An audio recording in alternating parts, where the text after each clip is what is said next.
안녕하세요. 희망나무TV입니다. 비트코인, 투자에 관심이 없다고 하더라도 이 이름은 한 번쯤 들어보셨을 텐데요. 아마 많은 분들이 비트코인이라고 하면 투기나 도박과 같은 부정적인 이미지를 떠올리실 것 같아요. 2017년부터 2018년까지 세계적인 투자의 규제 워런 버핏과 최고 부자 빌 게이츠, 세계적인 금융사 JP모건의 회장 제이미 다이먼은 모두 입을 모아 비트코인은 미친 짓이며 사기이다 라고 단언짓기도 했는데요. 그 당시에 비트코인으로 울고 웃는 사람들의 이야기가 하루가 멀다 하고 나오곤 했었죠. 그런데 여러분, 전기 자동차를 개발해서 판매하는 테슬라라는 기업 아시죠? 그 회사가 지난 2월 8일 충격적인 발표문을 냈는데요. 그건 바로 우리 테슬라는 비트코인 15억 달러 어치를 샀다. 그리고 자동차를 사는데 비트코인도 받아주겠다 라는 내용이었습니다. 그럼 정말 이제는 비트코인에 투자해도 되는 걸까요? 비트코인이 무엇이길래 이렇게 사람들이 관심을 갖는 것일까요? 이 내용이 궁금하시다면 영상 끝까지 시청해주세요. 구독, 좋아요, 알림 설정 콕콕.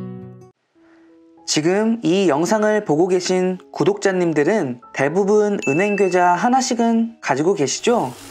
모든 은행들은 나라에서 관리하기도 하고 우리의 돈을 지키기 위해 철저한 보안과 안전장치를 가지고 있기 때문에 돈은 당연히 은행에 입금해야 하는 거 아니야? 라고 보통 생각하죠.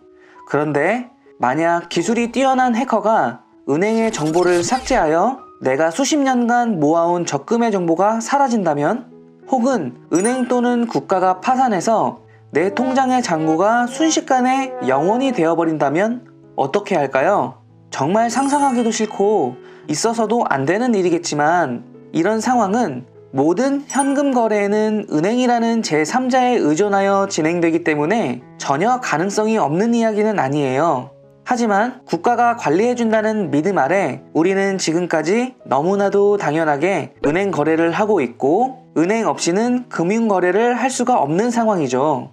그런데 이러한 문제들을 해결할, 즉 은행 없이 돈을 송금하고 거래할 수 있는 거의 완벽한 보안 시스템을 갖춘 화폐 시스템이 등장합니다. 네, 맞습니다. 그게 바로 비트코인입니다. 그렇다면 비트코인은 왜 안전하고 조작될 수 없는 것일까요? 그건 현재 은행과 같이 제3자가 모든 사람의 정보를 스스로 보호하고 있는 시스템이 아닌, 모든 사람의 정보를 모든 사람들이 각자 나눠서 가지게 되는 블록체인이라는 방식을 사용하기 때문인데요. 전 세계에 1000만 명의 비트코인 사용자가 있다고 가정한다면 최소 500만 명 이상의 정보를 동시에 해킹해야 하기 때문에 정보 조작이 거의 불가능하고, 1000만 명 중에 한 명이라도 정보가 유지되고 있다면 암호화된 나의 정보를 다시 복구할 수 있기 때문에 안전하다고 할 수 있는 것이죠. 그리고 최근 비트코인을 연구하는 수많은 학자들은 비트코인을 디지털 금이라는 표현을 하기 시작했는데요. 비트코인의 총 발행량은 2100만 개로 정해져 있기 때문에 금이나 다이아몬드처럼 대량으로 생산할 수 없는 구조로 되어 있습니다. 발행량이 정해져 있어서 인플레이션의 위험에서 자유롭고, 그 가치는 시간이 지날수록 더 희소해지는 특성 때문에 디지털 금이라는 표현을 쓰기 시작한 것이죠. 그렇다면 비트코인은 위험성이 없고 그 가격은 무조건 오르기만 할까요? 사실 비트코인은 아직 안전한 자산이라고 볼 수는 없습니다. 국가나 정부에서 통제되는 시스템이 아니기 때문에 주 7일 24시간 거래가 가능할 뿐만 아니라 하루에 그 가격이 몇백만 원씩 오르락 내리락 하는 등 그 변동성이 매우 크기 때문인데요. 앞서 테슬라가 비트코인에 투자했다고 말씀드렸죠. 그 당시 테슬라의 투자 소식이 알려지면서 비트코인 한 개 값이 사상 최고치를 기록했는데요. 그런데 지난 20일 테슬라 일론 머스크 회장이 돌연 비트코인 가격이 너무 높은 것 같다 라고 말하면서 비트코인 가격이 한때 17% 넘게 추락하기도 했습니다. 이렇게 비트코인은 누군가의 사소한 말 한마디에 시장 전체가 출렁거릴 수 있는 폭넓은 가격 변동성을 가지고 있고, 이 때문에 누군가는 순간적으로 큰 돈을 벌 수 있지만 한순간에 수천만 원 또는 수억 원을 잃게 될지도 모르는 일입니다. 그리고 이러한 점 때문에 마치 투기나 도박과 같은 이미지가 형성되어 버린 것이기도 하고요. 따라서 얼마나 더 많은 사람들이 비트코인을 실제 화폐로서 신뢰할 수 있을지는 확실하지 않은 상황입니다.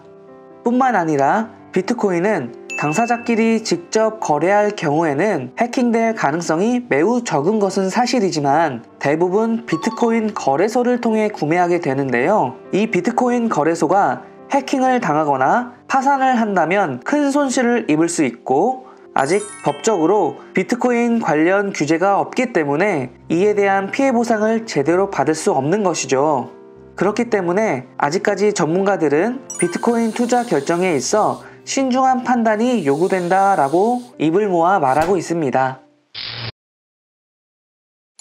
지금까지 비트코인에 대한 간단한 설명과 테슬라의 예를 통한 비트코인의 양면성을 설명드려 보았는데요. 쉽지 않은 내용이다 보니 설명도 어렵고 이해가 되셨는지 모르겠네요. 비트코인이 정말 미래의 화폐 수단이 될지 혹은 한 시대의 해프닝으로 끝나게 될지는 알 수 없지만, 현금보다는 카드를 많이 사용하게 된, 카드 대신 스마트폰 어플 결제를 하기도 하는 요즘처럼 돈이라는 수단의 패러다임은 점차 진화하고 또 변화하고 있는 중인 것 같습니다. 그럼 저희 희망나무TV는 다음에 또 좋은 정보로 찾아뵙겠습니다.